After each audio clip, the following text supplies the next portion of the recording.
It depends where you want the story to go. If you want it to go, say, on the BBC rolling news channel, in the wake of the Paris attacks, that's all they were showing. So if you went to them, let's say I did a story for them and it was meant to go out that day, they would have dropped it because that's all they showed on was Paris.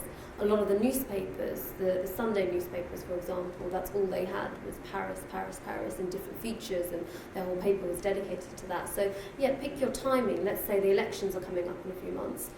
You know, a lot of the media are going to be focusing on the elections. So if you've got something really, really featuring, you're going to a news outlet, they're not going to run it. It's unlikely they're going to run it. So yeah, things like the summer holidays are quite good, or when there's quiet news. You can be very strategic with when you push a story, because you could come to me with a story and I won't take it at that time, but I might take it further down the line because there's more demand for it, because there's just a shortage of stories. So yeah, do a bit of research.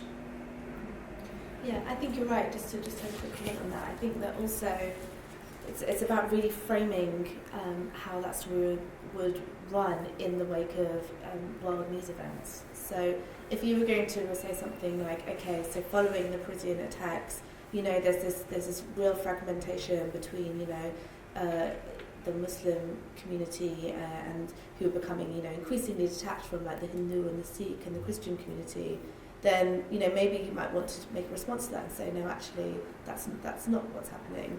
Or if there's lots written about, you know, a monocultural, you know, Asian identity in Britain, you know, that might be something that you might want to say, well, actually, there's not only one kind of, you know, religious, Asian, basically. There's not one kind of Asian. And to create some plurality, which is why I think that actually now it's become more and more important for us to have that narrative, for us to say, actually, there isn't one kind of, you know,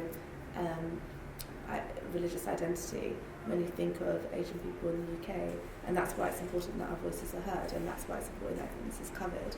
So I think that, you know, sometimes that can frame the stories that you're writing and the stories that you're pitching, is to be aware of it, but don't feel too restricted sometimes.